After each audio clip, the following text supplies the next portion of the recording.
Bravo 6 is taking heavy fire. We are being overrun at the objective. Requesting urgent CAS.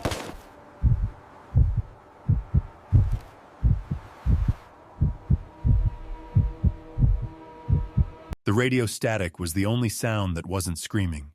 It hissed and popped, a cruel counterpoint to the chaotic symphony of war echoing off the canyon walls. Down in the valley floor, the world was ending.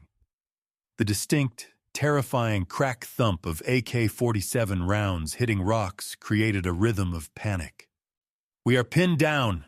I repeat, Bravo 2 is pinned down, taking heavy fire from the east and west ridges." Lieutenant Miller's voice was an octave too high. It cracked, not from puberty, but from the raw, unadulterated fear of a man realizing his training had not prepared him for this. He was 24 years old, a trident pinned to his chest, huddled behind a slab of granite that was rapidly being chewed apart by 7.62 millimeter rounds. "Pop smoke! Pop smoke!" someone screamed. "Where is the air support? Where are the birds?" "A negative, Bravo 2. Command's voice came through, detached and distant, filtered through 1,000 miles of satellite delay. "Weather is no go. You are on your own. RTB immediately." "We can't move!" Miller yelled, checking his magazine. It was light. Too light. "They have the high ground. We're surrounded." A mortar round impacted 20 meters away. The ground heaved. Dirt and snow sprayed over them, turning the white world gray. The ringing in Miller's ears drowned out the screams of his radio man. He looked up, eyes wide, seeing the enemy silhouettes cresting the ridge. They were swarming. It was over. Miller gripped his rifle, his knuckles white. He closed his eyes, waiting for the final volley. Then it happened. It wasn't a gunshot. It was a thunderclap. A singular, deafening boom that seemed to tear the sky open. It didn't come from the enemy. It came from the mountain peak above them, the place where no human could survive. Before the sound had even faded, the enemy machine gunner on the ridge simply ceased to exist. His upper body disintegrated in a mist of pink and red. Thrown backward as if hit by a freight train, the valley went silent. The enemy stopped firing. The SEALs stopped breathing. Miller looked up at the impossible peak, where the snow swirled like a shroud. "What the hell was that?" he whispered.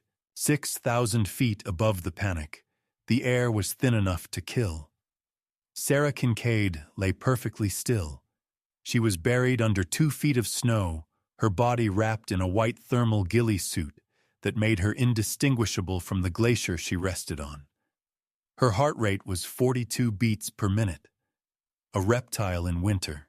Through the lens of her scope, the chaos below looked like a silent movie. She could see the panic in the lieutenant's body language. She could see the sloppy spacing of the squad. She could see the enemy moving in a classic L-shaped ambush formation. "Amateurs," she whispered. Her voice was dry, cracking slightly from hours of disuse. The word wasn't an insult. It was an observation. She shifted her weight microscopically. The rifle, a custom-built Macmillan TAC-50, was an extension of her shoulder. It was cold, biting through her gloves, but she welcomed the pain. Pain was focus. Pain meant she was still alive. She wasn't supposed to be here. The Navy had retired her 3 years ago. General discharge under honorable conditions, the paper had said. Psychologically unfit for command. That was the polite way of saying she had stopped following rules of engagement and started following the laws of physics. If a target needed to die to save her team, she didn't wait for permission. And now, fate had a twisted sense of humor. She was here as a civilian consultant for a mining security firm, monitoring the pass for insurgents. And who walks into her sector? Bravo platoon. the very unit she had trained at Bud S. She adjusted the elevation turret. Click, click, click. Chart range, 2,150 meters, she murmured to herself, her breath forming a tiny cloud that vanished instantly in the gale. Wind, 15 miles per hour, full value from the left. Temperature, -20. Coriolis effect, significant. She watched the enemy commander on the lower ridge. He was waving his arm, signaling a flank. He thought he had won. He thought he was the apex predator in this valley. Sarah settled her crosshairs. She didn't aim at his head. At this distance, the bullet flight time was nearly 4 seconds. He would move. She aimed at the rock face 3 feet above him, a loose formation of shale and ice held together by frost. "High class is in session, boys," she whispered. She exhaled. The pause between heartbeats stretched into an eternity. She squeezed the trigger. The recoil punched her shoulder, a familiar, violent kiss. The rifle roared, kicking up a plume of snow. 1 second, 2 seconds, 3 seconds, 4 seconds.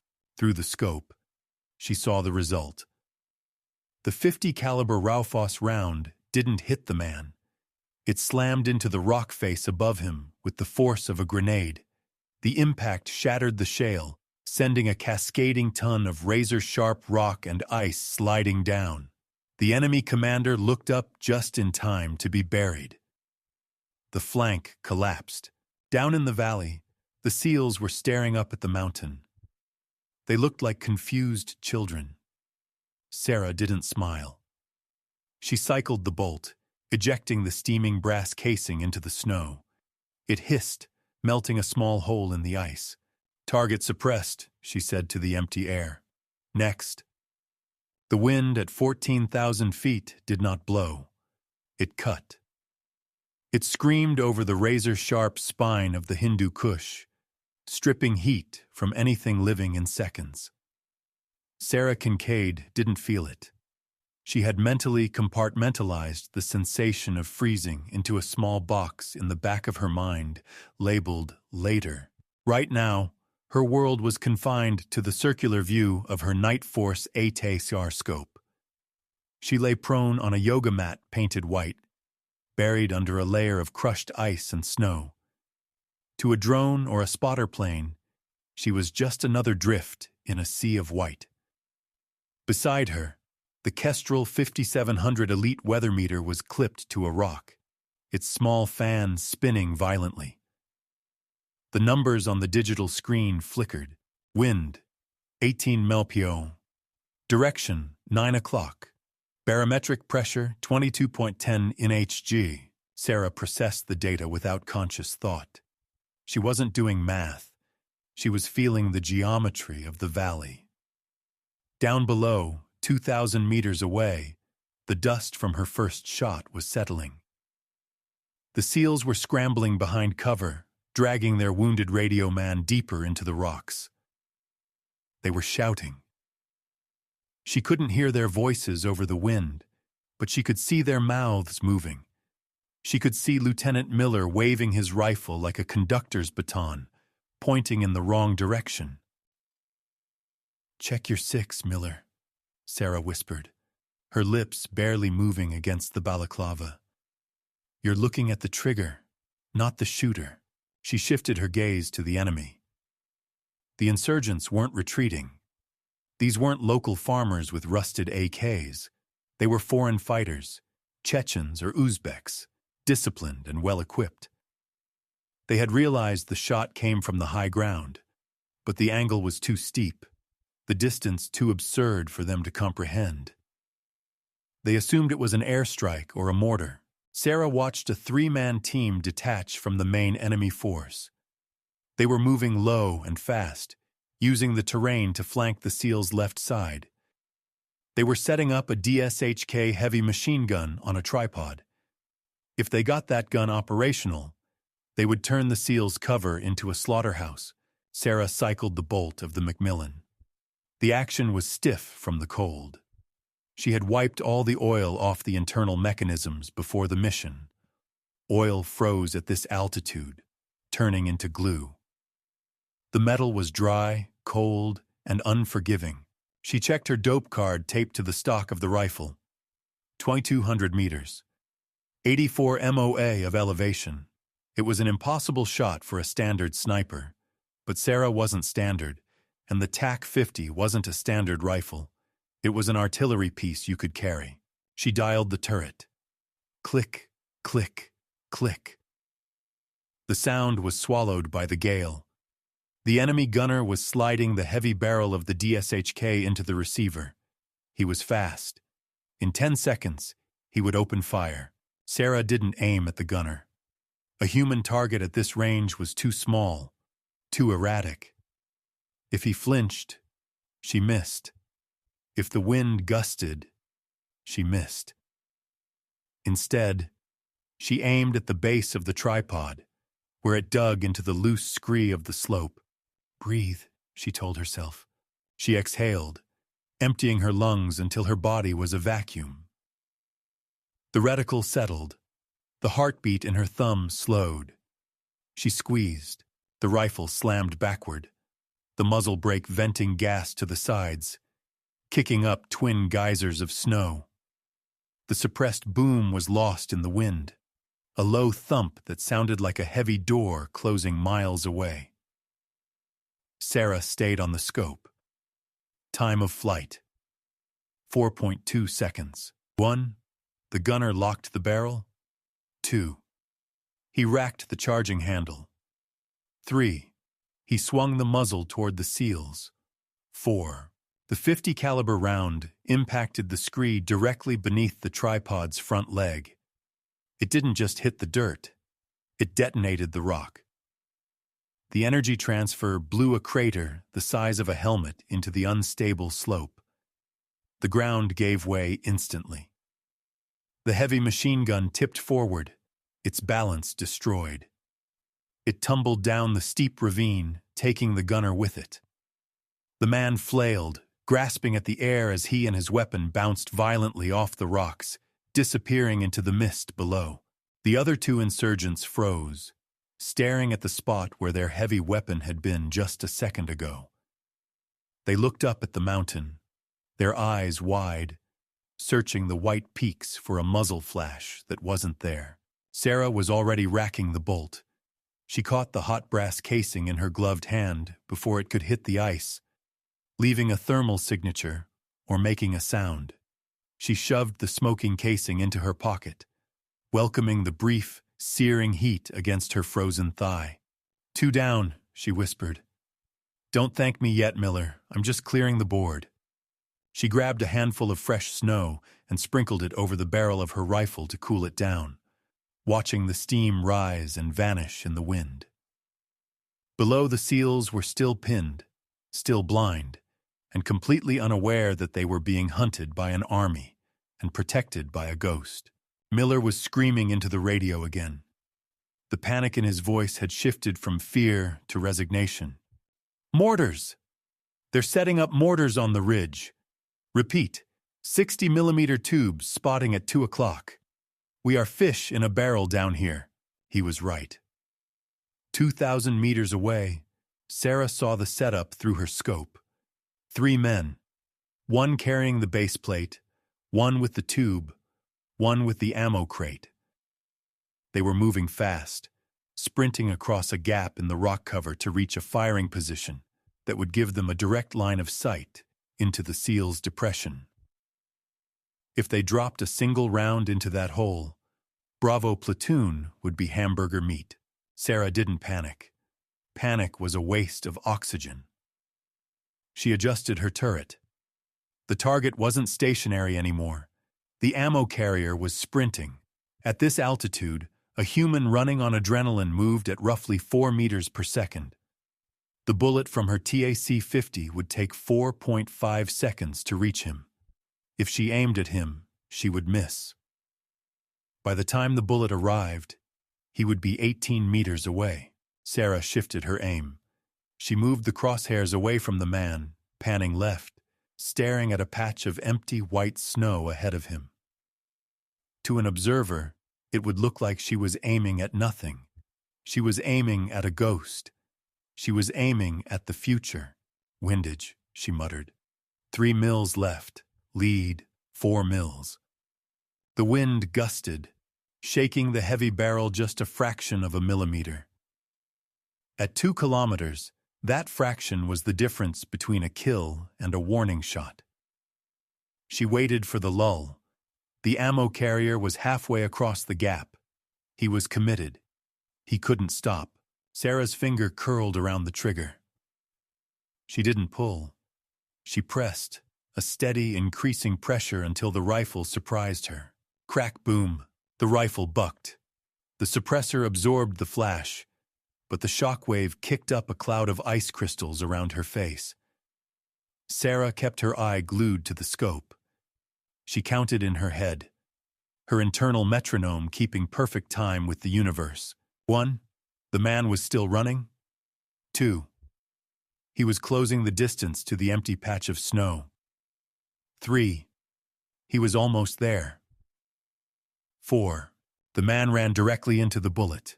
It wasn't a clean entry. The .50 caliber round caught him center mass, shattering the ammo crate he was carrying against his chest before tearing through his torso. The kinetic energy arrested his forward momentum instantly, lifting him off his feet and throwing him backward as if he'd been yanked by a giant invisible cable. The mortar shells in the crate didn't detonate, but they scattered everywhere, rolling uselessly down the cliffside. The man hit the ground and didn't twitch. Down in the valley, Miller and his team flinched as the body tumbled down the scree, landing just 50 meters from their position. They stared at the corpse. Then they looked at the mountain. The delay between the impact and the sound of the gunshot arriving was nearly 6 seconds. Thump. The sound rolled over them like distant thunder. "Did you see that?" Miller's voice was a whisper over the comms. He just stopped. "Who is shooting? That's over 2 clicks out." Up on the peak, Sarah didn't celebrate. She didn't smile. She simply reached for her logbook and scribbled a note with a pencil stub. Cold bore confirmed. Wind reading accurate. She racked the bolt, loading another round.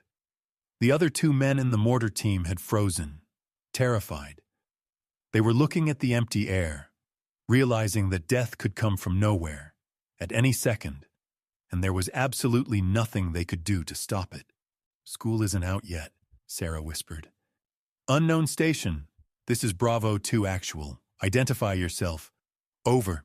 Lieutenant Miller's voice cut through the encrypted channel, desperate and edged with confusion. He waited. Static.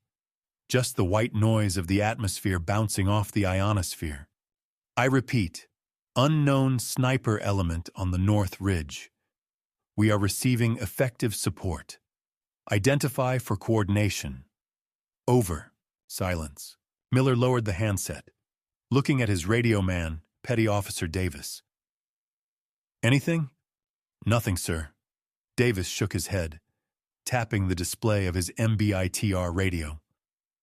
"No transponder squawk, no digital handshake. Whoever is up there isn't on the Navy network. They aren't Army. They aren't Air Force.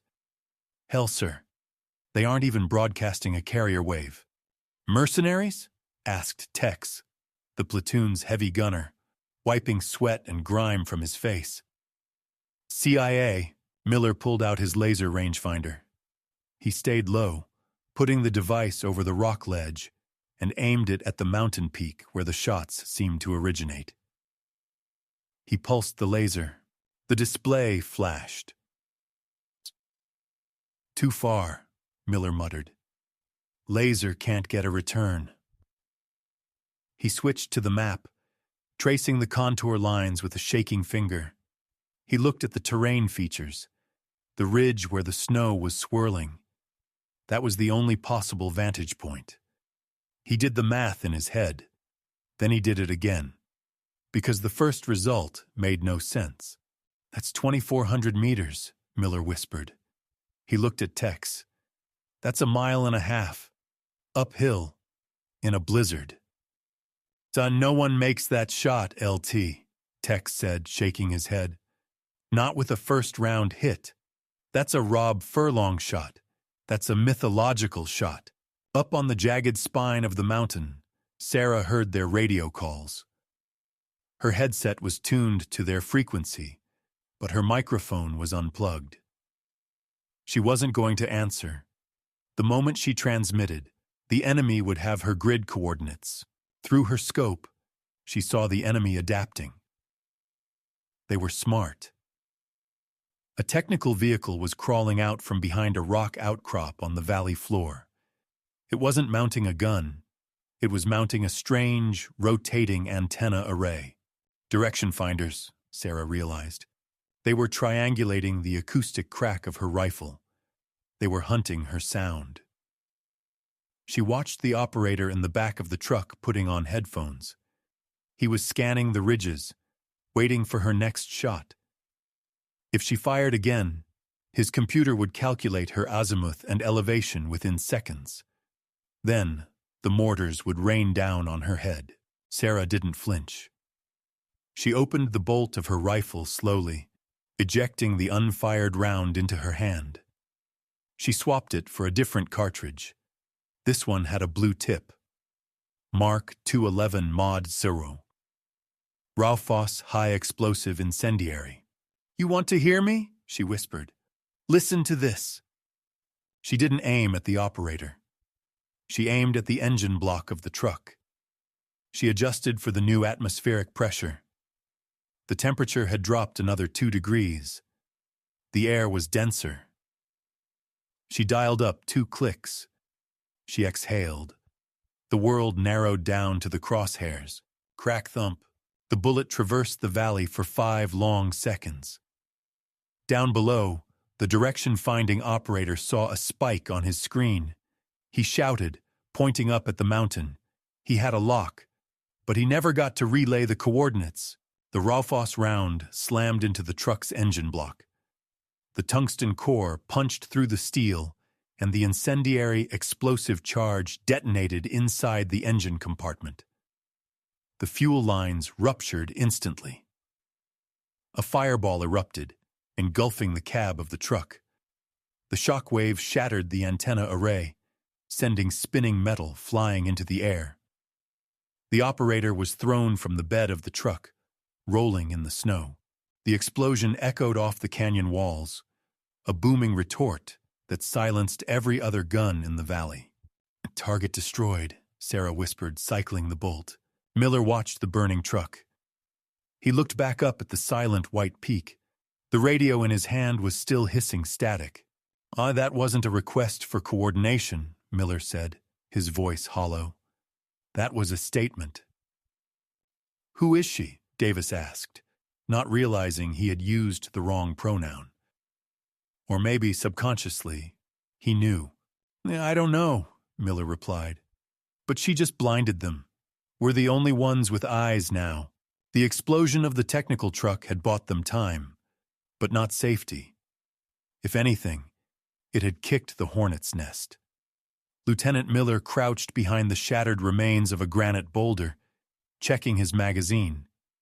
He could see the brass follower at the bottom. 3 rounds left. He looked at his men. Tex was bleeding from a shrapnel wound in his thigh, his face pale, hands trembling as he tried to reload the saw with one hand. Davis was unconscious, his breathing shallow. They're moving up the draw, Tex hissed, pointing down the valley. I count 30, 40 skinnies. They're rushing us. Miller looked over the edge. He saw them. A wave of gray and black figures moving quickly up the narrow ravine that led directly to their position. The enemy had abandoned tactics. They were relying on brute force, swarming up the choke point like ants. They knew the SEALs were wounded. They smelled blood. I fixed bayonets, Miller said. It was a ridiculous order in the 21st century, but he had nothing else. When they breach the perimeter, we take as many as we can. High above, Sarah watched the swarm through her optic. She did the math instantly. 42 hostiles. Distance, 800 meters. Closing speed, rapid. She had 19 rounds of ammunition left. Even with a 100% hit rate, she couldn't stop them all. By the time she dropped 10, the rest would be on top of the SEALs. Unwinnable equation, she whispered. She zoomed out, looking away from the enemy soldiers, scanning the terrain above them. The ravine the enemy was using was a natural funnel, carved by centuries of meltwater. Hanging directly above the eastern wall of the ravine was a massive cornice, a shelf of wind-packed snow and ice that jutted out over the void like a frozen wave. It weighed thousands of tons. It was held in place by friction and the fragile structural integrity of the ice crystals. Sarah adjusted her focus knob.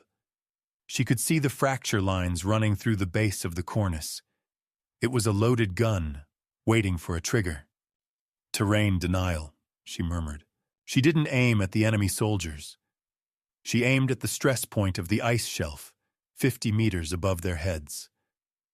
The wind had died down, leaving an eerie, vacuum-like silence in the high peaks.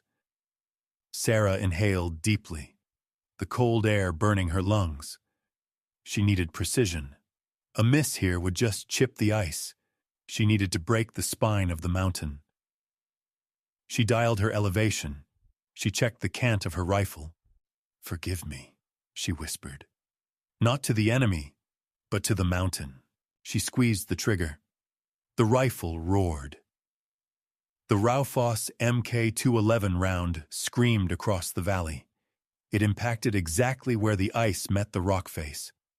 The tungsten penetrator punched deep into the hard-packed snow before the incendiary charge detonated.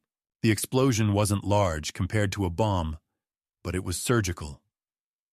It shattered the anchor point of the cornice. For a second, nothing happened. The ice shelf seemed to hang in the air, defying gravity. Then, a deep, resonant crack echoed through the valley. It sounded like the earth's spine snapping. The cornice sheared off.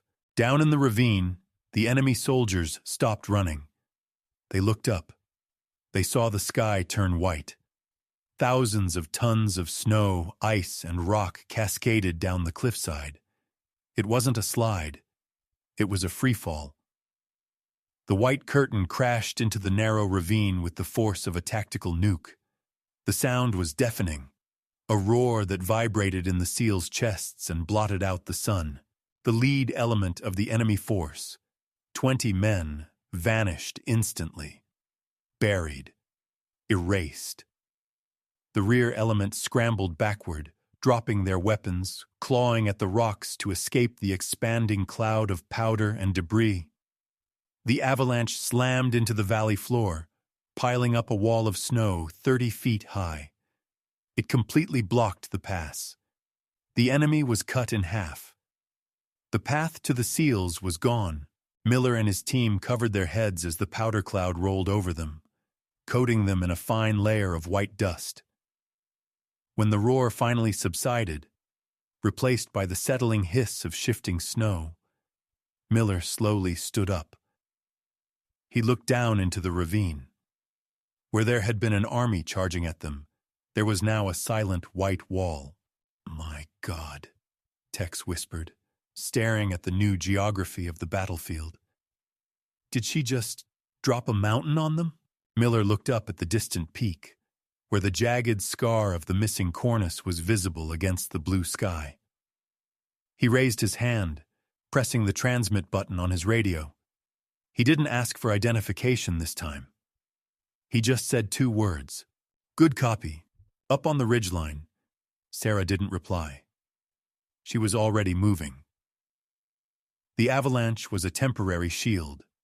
The enemy survivors would regroup. They would call for reinforcements. And more importantly, she had just given away her exact position. Every eye in the valley was now looking at the scar on the mountain. "Fine time to move," she said to herself, dragging the heavy rifle back into the cover of the rocks. Class is dismissed.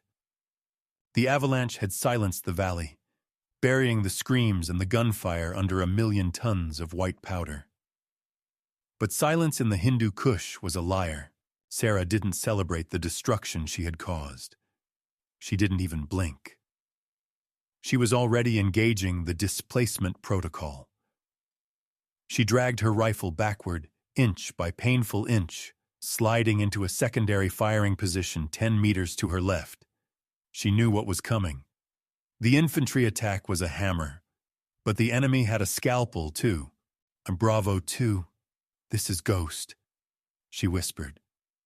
It was the first time she had spoken directly to them on the comms. Her voice was unrecognizable, distorted by the cold and the sheer detachment of her focus. "Do not break cover. Repeat. Do not break cover." Down in the valley, Lieutenant Miller froze. The voice in his ear was female, calm, terrifyingly professional. "Who is this?" Miller asked, bewildered. "State your call sign." "Listen to me," Sarah cut him off. "There is a reason your team is still alive, and there is a reason you are about to die. Look at the North Choline Sector 4. Miller raised his binoculars. He scanned the jagged ridgeline opposite Sarah's position. At first, he saw nothing but gray rock and ice. Then, he saw it. A glint. Not of glass, but of heat. A thermal signature barely visible against the freezing stone.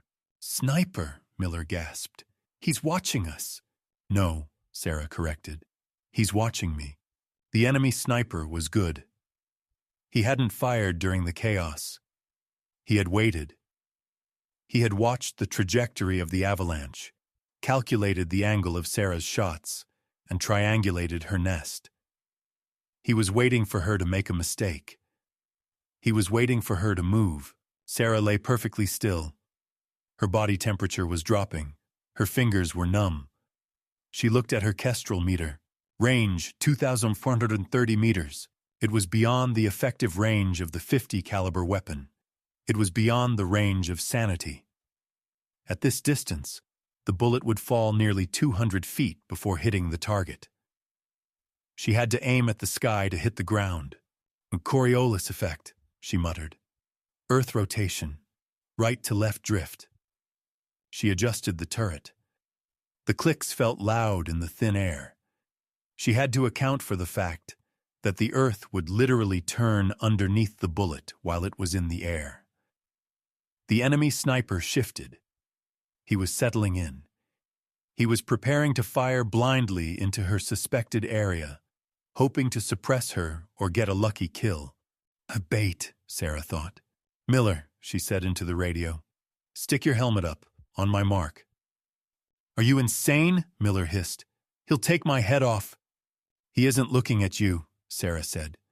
"He's looking for a muzzle flash up here. I need him to flinch. I need him to hesitate for 1 second. Put the helmet up. Now."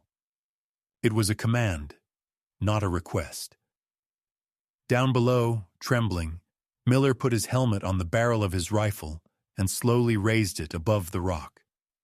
The enemy sniper saw the movement in his peripheral vision.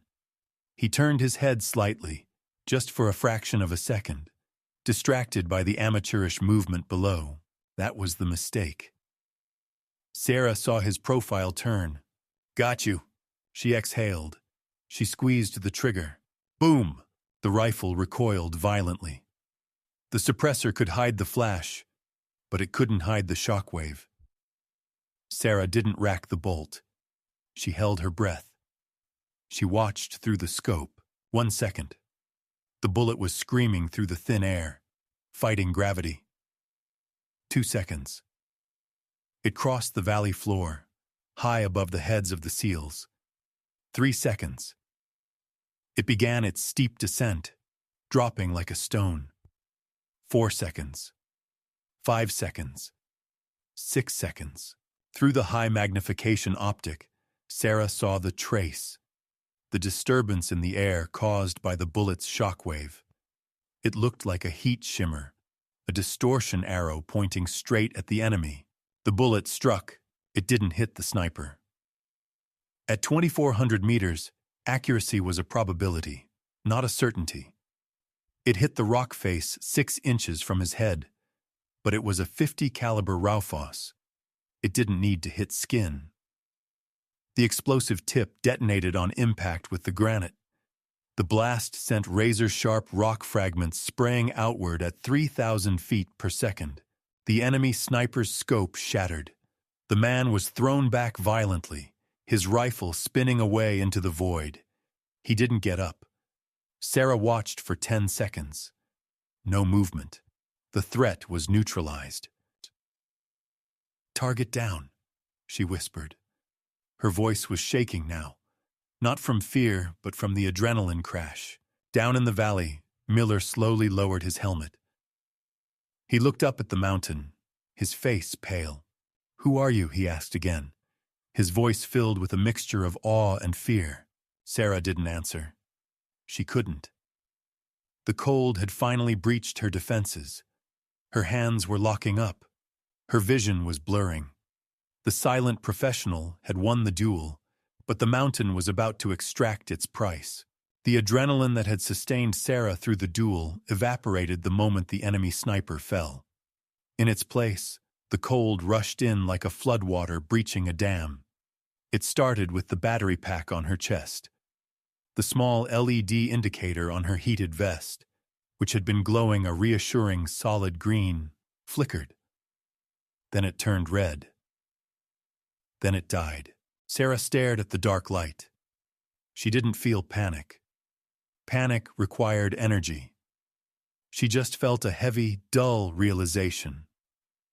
The chemical reaction in the lithium-ion cells had ceased.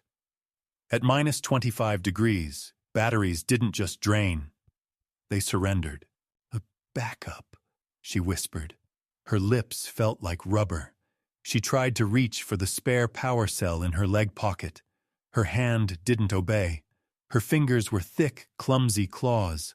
She clawed at the zipper, but her tactile sense was gone. She couldn't feel the metal tab. She fumbled. The first of the deadly umbles.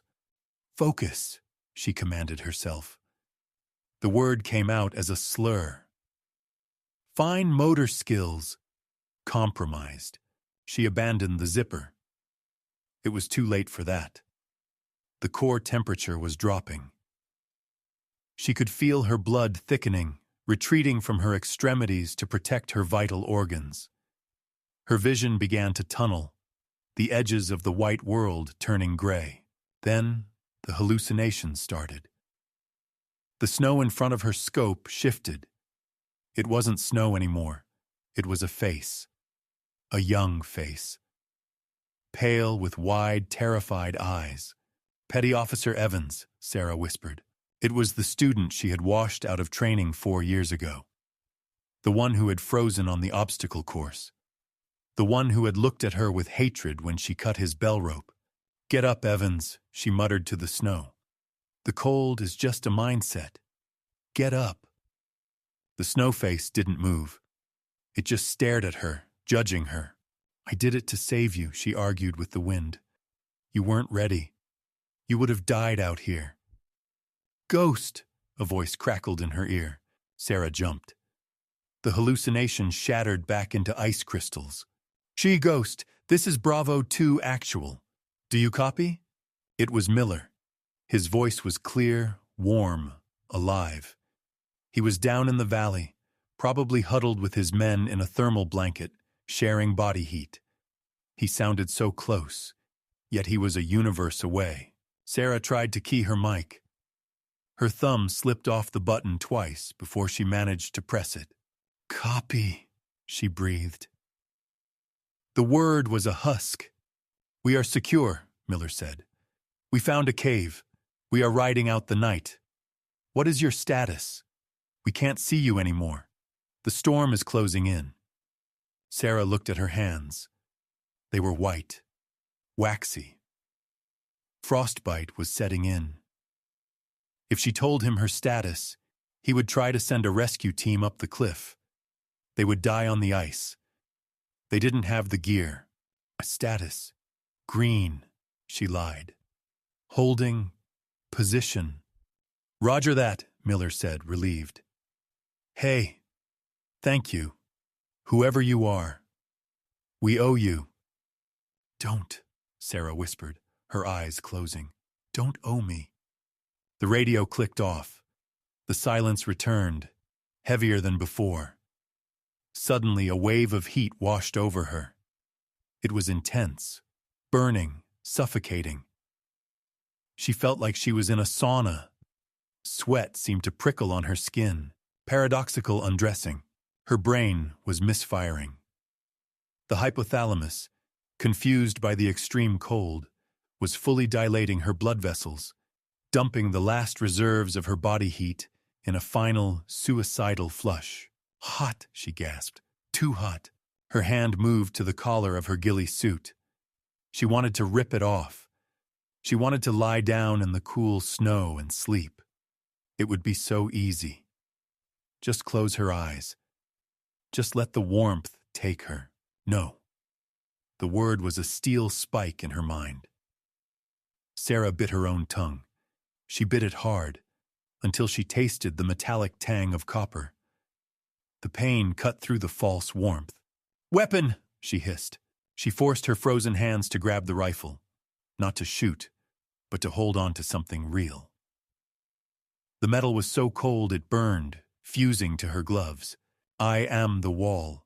She recited the old mantra, her voice barely a vibration in her throat. I am the wall between the sheep and the wolves. The wall does not sleep. The wall does not freeze. She curled into a fetal ball around the rifle, preserving the last ember of heat in her chest. She kept her eyes fixed on the single blinking red light of the enemy radio tower in the distance. One blink. She was still awake. 2 blinks. She was still alive. 3 blinks. The darkness took her, but it didn't take her soul. Not yet. The sun rose over the Hindu Kush like a bruised eye, casting long purple shadows across the slaughter. The storm had broken, leaving the air brittle and painfully clear. Down in the valley, Lieutenant Miller kicked the snow off the body of the enemy commander, the man Sarah had buried under the rockfall. The corpse was frozen in a rictus of surprise, half encased in ice. "Should check them all," Miller ordered, his voice rasping. "We need intel. We need to know how they knew we were coming." Tex and the recovering radio man, Davis, moved through the debris field. They worked in silence, practicing SSE, sensitive site exploitation. They weren't looking for wallets. They were looking for phones, maps, and radios. "Sir," Tex called out. He was standing over the body of the enemy radio operator. "You need to see this." Miller walked over. Tex was holding a radio handset. It wasn't the cheap commercial Motorola usually used by insurgents. It was a Harris PRC 152, American-made, military-grade, encrypted. Miller took it. The weight of the device felt heavy in his hand. He turned it over. The serial number had been filed off, but the asset tag was still there. Property of U.S. Gov. "How the hell did they get this?" Miller whispered. "It gets worse, LT!" Davis shouted from further up the slope. He was holding a satellite phone. "I found the commander's sat phone. It's unlocked." Miller crunched through the snow to Davis. He took the Iridium phone. The screen was cracked but readable. He scrolled to the message log. The last received text was time-stamped 4 hours before the ambush. It wasn't in Pashto. It wasn't in Arabic. It was in English. "Package inbound. Bravo 2. Grid 44 Sierra. No prisoners. Payment transferred." Miller stared at the screen. The blood drained from his face, making him look as pale as the snow around him. "Package inbound," Miller repeated. "That's us. We're the package." He looked at his men. The realization hit them like a physical blow. They hadn't walked into bad luck. They hadn't been spotted by a goat herder. They had been sold. Someone in their chain of command, or someone listening to their comms, had sent their coordinates directly to the enemy. "They sent us here to die," Tex said, gripping his saw until his knuckles popped. This whole mission, it was a liquidation. High above them, Sarah watched through her scope. She couldn't read the text message from 2,000 meters, but she could read Miller's body language. She saw the slump of his shoulders. She saw him look at the American radio. She saw the rage. "Welcome to the real world, Lieutenant," Sarah whispered. Her voice was barely audible. Her core temperature was critically low. She was no longer shivering, which meant her body had stopped trying to generate heat. She was entering the final stage of hypothermia. She knew this pattern. She had seen it in Syria. She had seen it in Yemen. Shadow brokers selling Tier 1 operators to clean up loose ends. Sarah tried to move her legs. Nothing happened. She was paralyzed from the waist down. The cold had fused her to the mountain. "Miller," she croaked into her headset. She didn't key the mic. She didn't have the strength. But the Vox picked up her whisper. "Saw ghost?" Miller's voice came back instantly, sharp with urgency. "Ghost, are you seeing this? They have our gear. They knew we were coming." "I know," Sarah whispered. "Listen to me. The radio. Check the frequency history." Miller looked at the captured Harris radio. He cycled the menu. "It's set to a secure channel," Miller said. "Channel 4? Wait. That's a CIA paramilitary frequency. How did you know?" "Because," Sarah's eyes fluttered. The black edges of her vision were closing in. "Because that's who I used to work for." "You used to?" Miller asked. Then he heard the slur in her voice. He heard the long pauses. "Ghost, what is your status? Talk to me." "Treason," Sarah mumbled, her mind drifting. "It's not the enemy. It's the algorithm." "Ghost!" Miller shouted. "Stay with me. Give me a sit rep." Sarah didn't answer. Her head slumped forward onto the stock of her rifle. The valley below blurred into a wash of white light. Miller looked up at the mountain. He realized then that the guardian angel wasn't a god. She was mortal, and she was dying. "Tex, grab the medical kit," Miller ordered, his voice hard. "We are going up." "Sir," Davis warned, "that climb is vertical. Without ropes, it's suicide." "She didn't leave us," Miller said, shoving the satellite phone into his pocket. "We aren't leaving her. The climb was a vertical nightmare." Miller and Tex were dragging themselves up the 60-degree slope, their boots slipping on the scree, lungs burning in the thin air. They were racing against time, but they didn't know the clock had already run out. 200 meters! Tex gasped, pointing up at the jagged ridgeline where Sarah lay. "I see her! She's not moving!" Miller dug his fingers into a crack in the granite. "Keep moving! Don't look down!" Then they heard it. It wasn't the wind. It was a rhythmic, chopping thrum that vibrated deep in their chests. It grew louder with every second, echoing off the canyon walls until it became a deafening roar. Miller looked south. A black shape rose from the valley floor like a predator surfacing from the deep.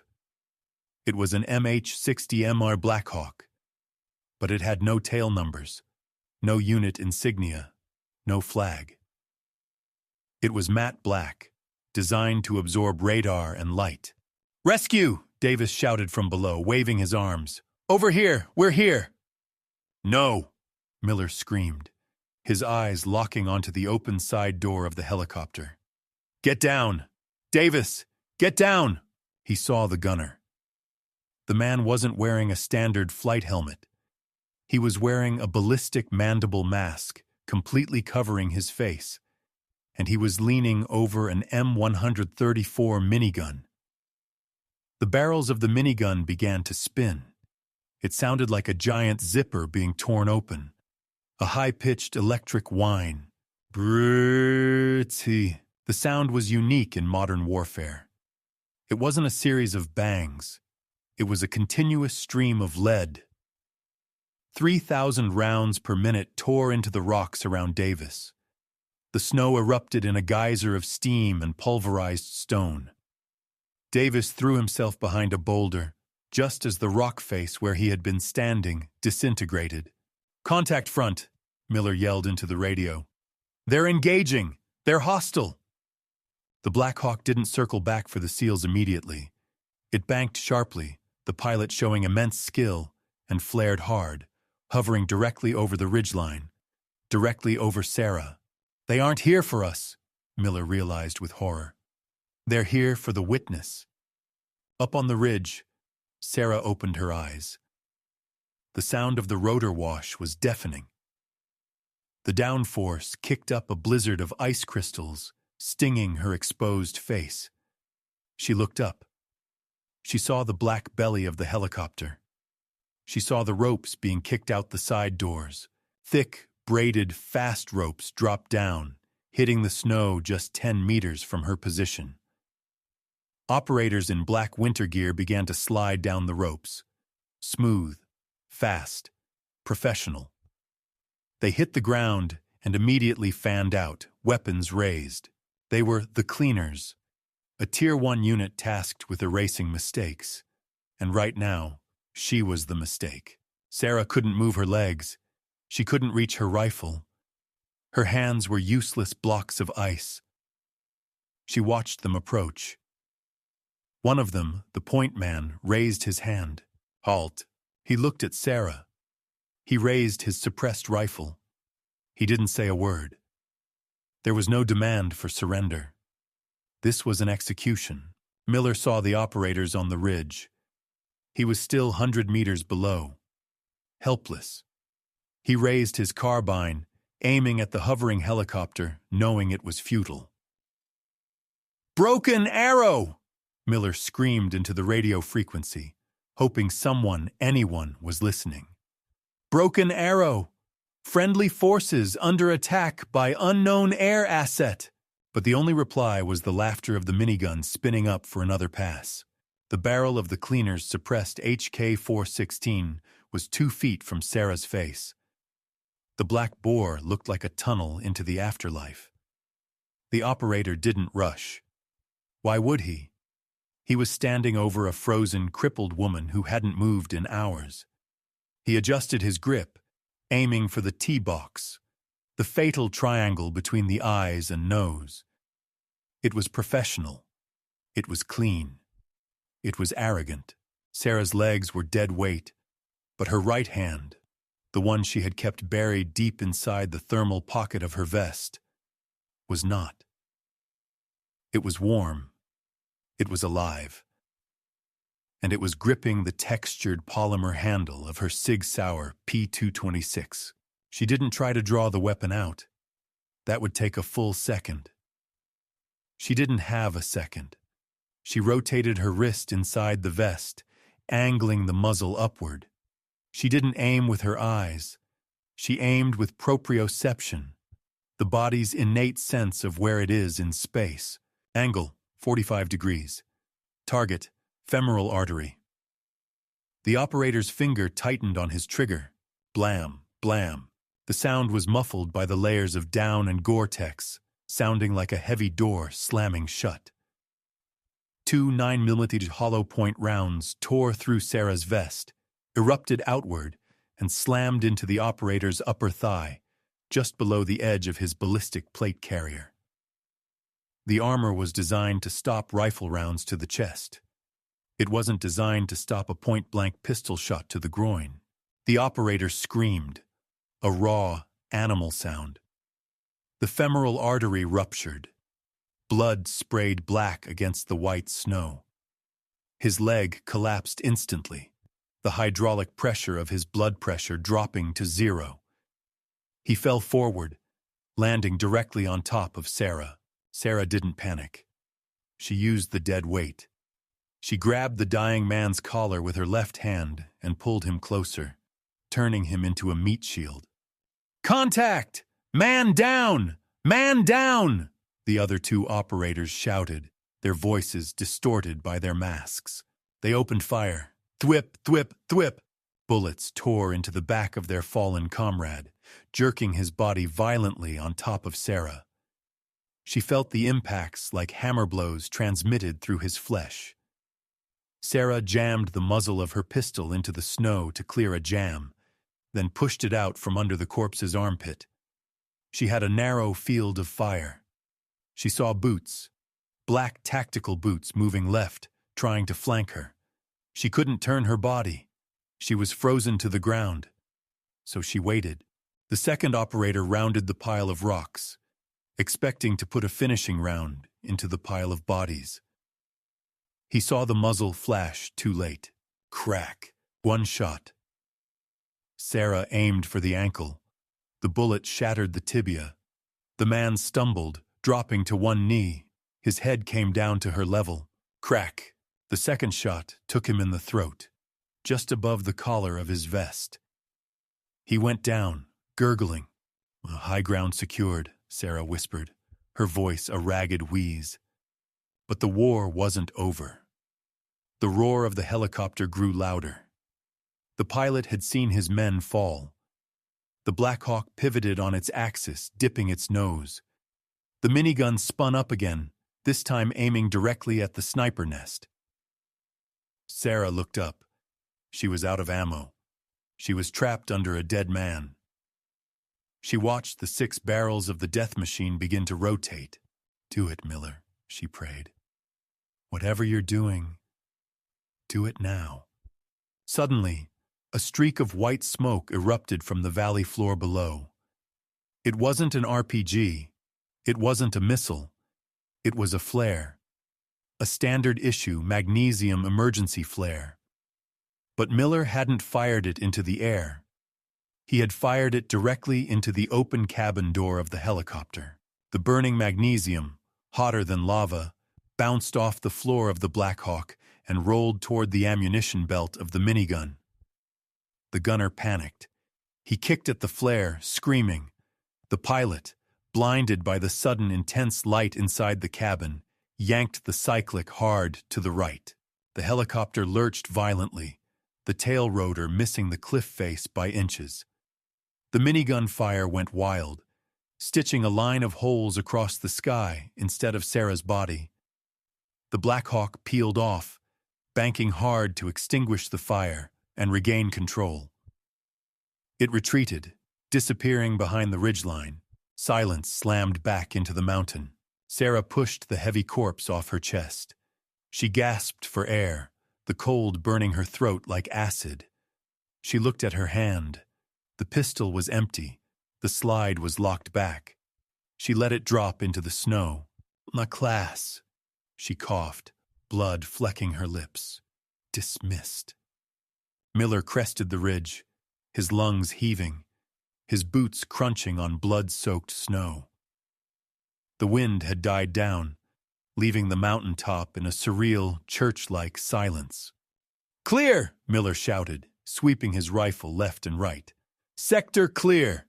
Tex scrambled up behind him, carrying the medic bag. They stopped. They stared. The scene before them was a tableau of violence. 3 bodies lay in the snow. 3 men dressed in the most advanced combat gear money could buy. Tier 1 operators, the bogeymen of the modern world. And in the center of them, half buried under the corpse of the point man, was a pile of white rags. "Ghost!" Miller called out. He rushed forward, dropping his rifle. He grabbed the dead operator by the vest and heaved him off. The body rolled away with a heavy thud. Beneath the corpse lay a woman.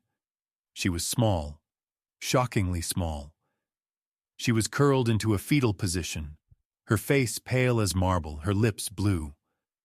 Her ghillie suit was torn, revealing the civilian heating vest underneath. Her hands were black with frostbite, still shaped as if gripping a rifle that was no longer there. Check for a pulse! Miller screamed, ripping off his gloves. He pressed his fingers to her carotid artery. It was like touching a statue. She's gone, sir, Tex said, his voice cracking. She's frozen solid. No, Miller pressed harder. He waited. 1 second. 2 seconds. Thump.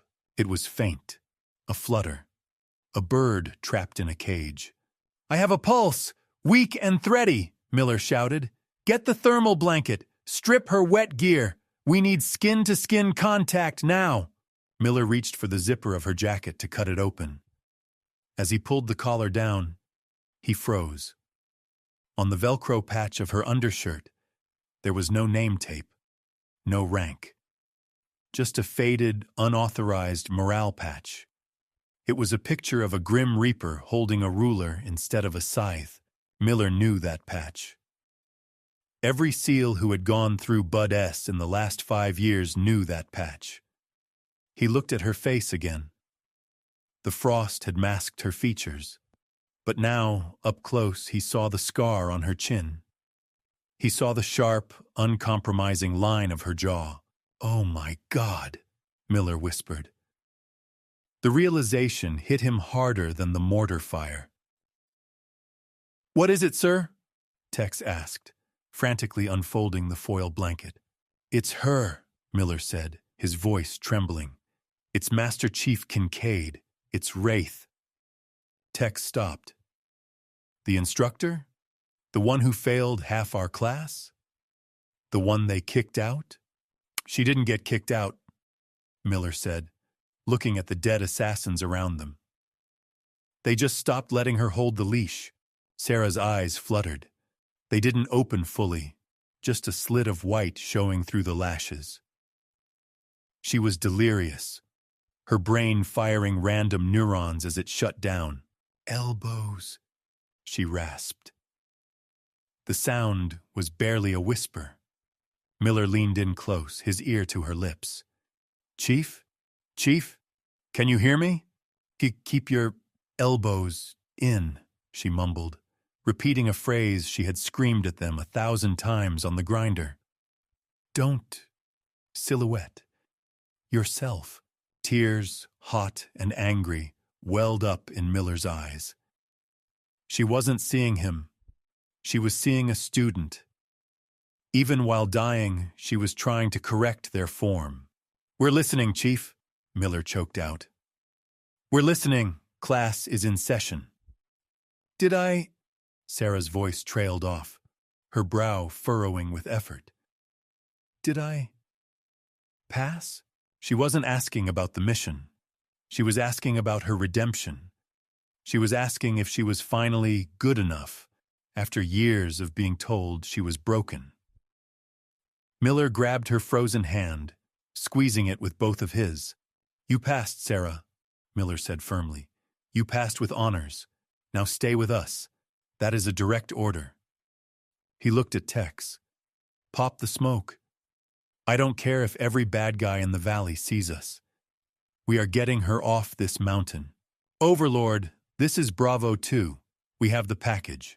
Requesting immediate extraction. Hot LZ, repeat, immediate extract. Miller screamed into the handset, his eyes scanning the gray horizon. The smoke canister hissed, spewing violet smoke that was instantly torn apart by the gale. The reply was static-laced, but the voice was calm. Too calm. Bravo 2. This is Overlord. Negative on extraction. Airspace is fouled. We are tracking multiple SA-14 launches in your sector. All birds are grounded. Bullshit! Miller roared. We saw a Black Hawk up here 5 minutes ago. If they can fly, you can fly. We have a critical casualty. Master Chief Kincaid is critical. There was a long pause on the other end. A pause that spoke volumes. Bravo 2, the voice returned, colder this time. Intel reports no friendlies at your coordinates. If you have a casualty, secure the site and proceed to Extraction Point Delta. On foot. Delta is 6 clicks south, Miller spat. She won't make it 6 clicks. She won't make it 6 minutes. Proceed to Delta, Bravo 2. Overlord out. The line went dead. Miller stared at the handset. It wasn't just a denial. It was a death sentence. By forcing them to walk to Delta, Command was giving the cleaners time to finish the job. They didn't want Sarah brought in. They wanted her to die of natural causes on the mountain. They aren't coming, sir? Tex asked. He was kneeling beside Sarah, rubbing her arms vigorously to generate friction heat. No, Miller said, shoving the radio into his pouch. We're on our own. He looked at the terrain. The way down wasn't a path. It was a series of jagged drops and ice chutes. Carrying a body down that slope was suicide. Cut the ropes from the enemy helicopter, Miller ordered. We rappel. Sir, we don't have harnesses for her, Davis said, his voice weak. Improvise, Miller snapped. Use the tubular nylon. Make a Swiss seat. We tie her to me. They worked fast, fueled by rage. They stripped the fast ropes left behind by the enemy assault team. Miller fashioned a crude harness around Sarah's waist and thighs, clipping her carabiner to his own chest rig. He hoisted her up. She was dead weight, her head lolling onto his shoulder. Her breathing was shallow, a terrifying rattle in her chest. Being this close, he could smell the copper of blood and the ozone of burnt gunpowder clinging to her hair. I've got you, Chief, Miller whispered into her ear. Don't you quit on me. He backed over the edge of the cliff. The descent was a nightmare. The wind slammed them against the rock face. Miller's boots scrabbled for purchase on the ice-slicked granite. Every time he slipped, Sarah's weight jerked him downward, the harness digging into his ribs. Halfway down, a rock came loose. Miller dropped 10 feet, swinging wildly out over the void. He smashed into the wall, shielding Sarah with his own body. The impact knocked the wind out of him. He hung there, gasping, staring down at the dizzying drop to the valley floor. Tex yelled from above. You okay? Miller looked at Sarah. Her eyes were open. She was staring at him, but her pupils were blown wide, unseeing. Physics, she whispered. The word bubbled up with a trickle of blood. What? Miller gritted his teeth, finding a foothold. Gravity, she murmured, a faint, delirious smile touching her blue lips. Always wins. Not today, Miller growled. Not today. He continued the descent, hand over hand, carrying the woman who had taught him how to kill, trying desperately to teach himself how to save. Below them, on the valley floor, the shadows were lengthening, and in those shadows, movement flickered. The enemy hadn't left. They were just waiting at the bottom of the chute. The bottom of the ice chute opened into a narrow slot canyon, a geological scar barely 3 meters wide. It was a natural, fatal funnel. Miller hit the ground hard, his boots sliding on the loose scree. He stumbled, falling to one knee, but he didn't let go of the nylon harness. He dragged Sarah behind him, her body leaving a furrow in the gravel. Tex! Miller gasped, his chest burning. Sector rear! Set a perimeter! Tex slammed into the canyon wall, spinning around with his saw raised. I've got movement up the chute. They're sliding down. 2 minutes out, Max. Miller looked around. They were trapped. The canyon walls were sheer granite, 50 feet high. The only way out was forward, towards the extraction point 6 kilometers away. But Sarah couldn't walk. Carrying her meant moving at a crawl. They would be overtaken in 10 minutes. Miller unclipped the carabiner from his chest. He laid Sarah gently against the canyon wall. Tex, Miller said, his voice flat. Take the chief. Get her to Delta. I'll hold them here. Negative, sir, Tex shouted. We don't leave teammates behind. That includes you. That's an order, Petty Officer, Miller barked. Someone has to seal this pass. Go! A hand grabbed Miller's ankle. It was weak, trembling, but the grip was undeniable. Miller looked down. Sarah's eyes were open. The pupils were different sizes, a sign of traumatic brain injury, but the focus was terrifyingly sharp. Sit down, Lieutenant, she whispered. Chief, we don't have time, Miller said, trying to pull away. Oh, you are an idiot, Sarah wheezed. You stay, you die. They have thermal. She was right. The cleaners would scan the canyon with thermal optics. A lone man behind a rock would light up like a Christmas tree. They would just wall-bang him with high-caliber rounds or flush him out with grenades. A heroic last stand was just suicide with extra steps. Then what do we do? Miller asked, desperation creeping into his voice. We can't outrun them. Sarah moved her hand to her vest pocket. She tapped it.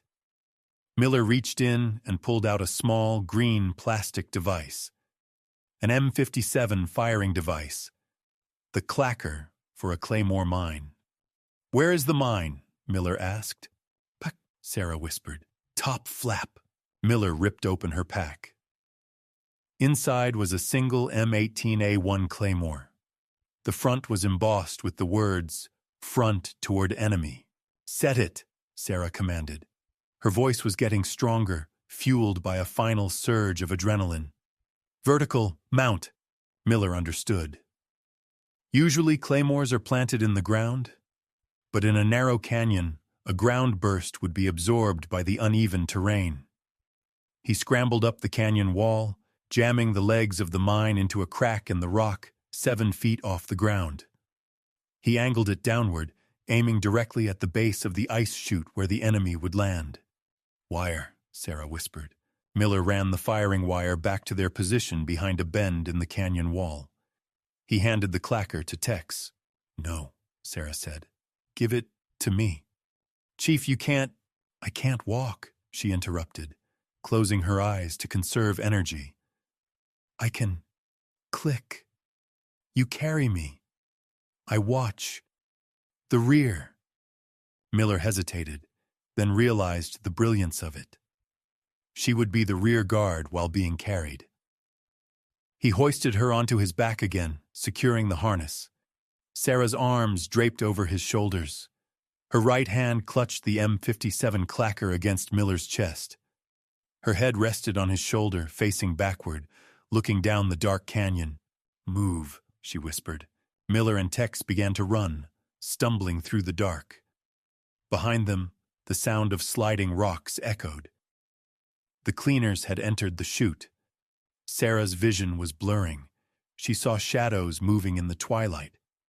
One shadow, 2 shadows. They were moving fast, confident, scanning the ground for tripwires. They didn't look up. Nobody ever looks up. She waited. She felt the vibration of their boots through the canyon floor. Not yet, she told herself. Let them bunch up. The lead cleaner reached the kill zone. He paused, signaling the others. They clustered together, checking their GPS. Sarah smiled against Miller's neck. Front toward enemy, she breathed.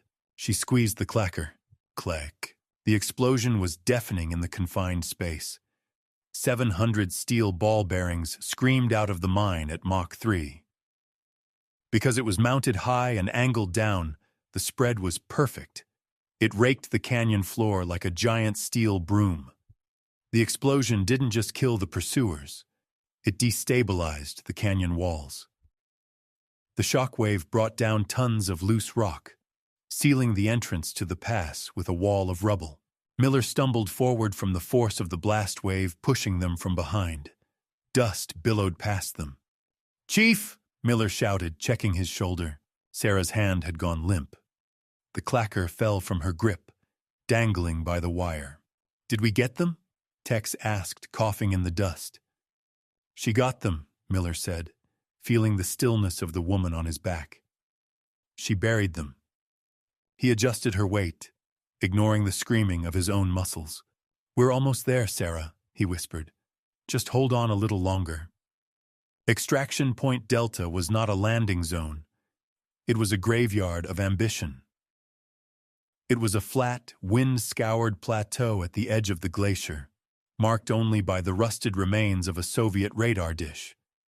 But today, something modern sat on the ice. A private helicopter, not military, civilian. Sleek, silver, with its rotors spinning idly, whipping up a cloud of snow. Standing by the open door was a man in a thick wool coat. He wasn't holding a weapon, he was holding a tablet. Flanking him were two more cleaners, their weapons raised but pointed at the ground. They weren't worried. They saw Miller and Tex stumble onto the plateau, broken, bleeding, dragging a dying woman on a makeshift sled. Miller stopped 10 meters away. He raised his rifle, but his arms were shaking so badly the front sight was dancing in circles. "At ease, Lieutenant," the man in the coat called out. His voice was smooth, cultured, cutting through the wind like a hot knife. "You look terrible. Identify yourself," Miller rasped, aiming at the man's chest. "I am the man who signs your paychecks, Miller. Or at least, the man who approves the budget that funds the black budget that pays you." The man stepped forward. "I am Director Sterling, and you have something of mine." He pointed a gloved finger at the sled, at Sarah. "She's a witness," Miller said, stepping between Sterling and Sarah. "She saw the text. She knows you sold us out." "She is a liability," Sterling corrected, looking at Sarah with a mixture of pity and disgust. "Do you know why she was discharged, Miller? It wasn't because she was crazy. It was because she started keeping a list, a ledger, names, dates, coordinates of operations that weren't supposed to exist. She thinks she's balancing the scales. She's just creating a mess." Sterling checked his watch. "Here is the deal. The helicopter has 4 seats. You, your men, and me. We fly out. We leave the body here. The cold will do the rest. You get a medal. She gets a hero's funeral in absentia." "And if I refuse?" Miller asked, tightening his finger on the trigger. "Then my men kill you," Sterling shrugged. "And I take the ledger off her corpse myself." Miller looked at the cleaners. They were fresh, fast. Before Miller could drop Sterling, they would drop the entire SEAL team. It was a tactical checkmate. "Physics," a voice whispered from the sled. Sterling paused. He looked down. Sarah had pulled herself up to a sitting position. Her face was a mask of frostbite and dried blood, but her eyes were open. They were fixed on Sterling. The ledger," Sarah wheezed, reaching into her vest. "Don't let her reach for a weapon," one of the cleaners shouted, raising his rifle. Profound calm, Sterling waved him off. "Let her. I want the book, Sarah. Give it to me and I'll make it quick." Sarah's trembling hand came out of the vest. She wasn't holding a gun. She was holding a small, black, weatherproof notebook. The edges were worn. It was the book she had written in after every kill. "You want the math?" Sarah whispered. She threw the book. It landed in the snow at Sterling's feet. Sterling smiled, the arrogance of victory. He stepped forward and bent down to pick it up. "Smart choice," Sterling said. His hand touched the black cover. "Miller," Sarah whispered. "Windage. 0. Elevation. -3 feet. Miller frowned. -3 feet? That was the ground. Then he saw it. As Sterling lifted the book, a thin, almost invisible strand of fishing line pulled taut. It was tied to the binding of the notebook. The other end ran under the snow, connected to the pin of the M67 fragmentation grenade that Sarah had buried under the sled hours ago, waiting for this exact moment. She hadn't just thrown the book. She had set a booby trap. "Drop it!" Miller screamed, tackling Tex and Davis into the snow. Sterling looked at the wire. He looked at Sarah. "Class dismissed," she said. Crack boom! The grenade detonated under the sled, but the blast was directed outward by the curvature of the runner. The force didn't hit Sarah. It followed the path of least resistance, the wire. The explosion kicked up a wall of ice and shrapnel directly into Sterling's face. He didn't even have time to scream. The blast threw him backward, a rag doll broken by physics. The two cleaners were stunned by the concussion. Miller didn't hesitate. He rolled onto his back, finding his sight picture. Bang, bang. 2 shots, 2 drops. The cleaners fell before they could recover from the shock. Silence returned to the plateau. The only sound was the whining engine of the civilian helicopter, the pilot frantically revving the turbine to lift off. Miller scrambled up. He ran to the sled. The blast had shielded Sarah, but the shockwave had knocked her unconscious again. He looked at the burning remains of the ledger scattered in the wind. The names, the dates, the evidence. It was all gone. She had used her life's work as bait to save them. She balanced it, Tex whispered, staring at Sterling's body. She finally balanced the books. Miller looked at the hovering helicopter. The pilot was trying to flee. "Tex, secure the bird!" Miller yelled, sprinting toward the aircraft. "We are leaving! Everyone! Now!"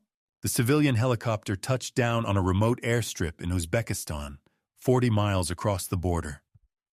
It was running on fumes, the turbine whining in protest as Miller cut the engine. They weren't met by a military police detachment. They were met by a private medical extraction team, contacts that Tex had dug up from Sarah's ledger before it was destroyed. People who owed the ghost a favor. Miller watched as they loaded Sarah onto a stretcher. She was conscious now, but barely. The hypothermia and the blast concussion had taken their toll. She looked small, fragile, wrapped in the thermal blankets. Not like a monster, not like a savior. Just like a human being who had given everything she had. She reached out a trembling hand. Miller took it. Her grip was weak, but her eyes were clear. "The report," she whispered. "I know," Miller nodded. "I write it." "Make sure," she paused, taking a ragged breath. "Make sure I stayed dead." Miller squeezed her hand. "You were never there, Chief. Just the wind."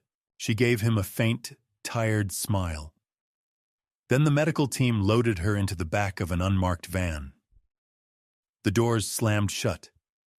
The van drove away into the dusty twilight, disappearing into the vastness of the Central Asian steppe. Miller stood on the tarmac with Tex and Davis. They were battered, bloody, and exhausted. "So," Tex asked, lighting a cigarette with shaking hands, "what do we tell Overlord?" Miller looked at the empty mountain range in the distance. He pulled out his radio. "Overlord, this is Bravo 2, Miller said, his voice steady as stone. "Extraction complete. HVT Sterling is KIA due to enemy mortar fire. We have secured the transport." "Copy, Bravo 2!" Command crackled back, sounding relieved. "Status of the civilian asset? The female?" Miller looked at the tire tracks left by the van. "Negative contact," Miller lied. "We found evidence of a sniper nest on the ridge, but it was abandoned. The shooter is gone. It was an empty nest." There was a long pause on the radio. Then, "Copy that. Return to base." Miller lowered the radio. He looked at his men.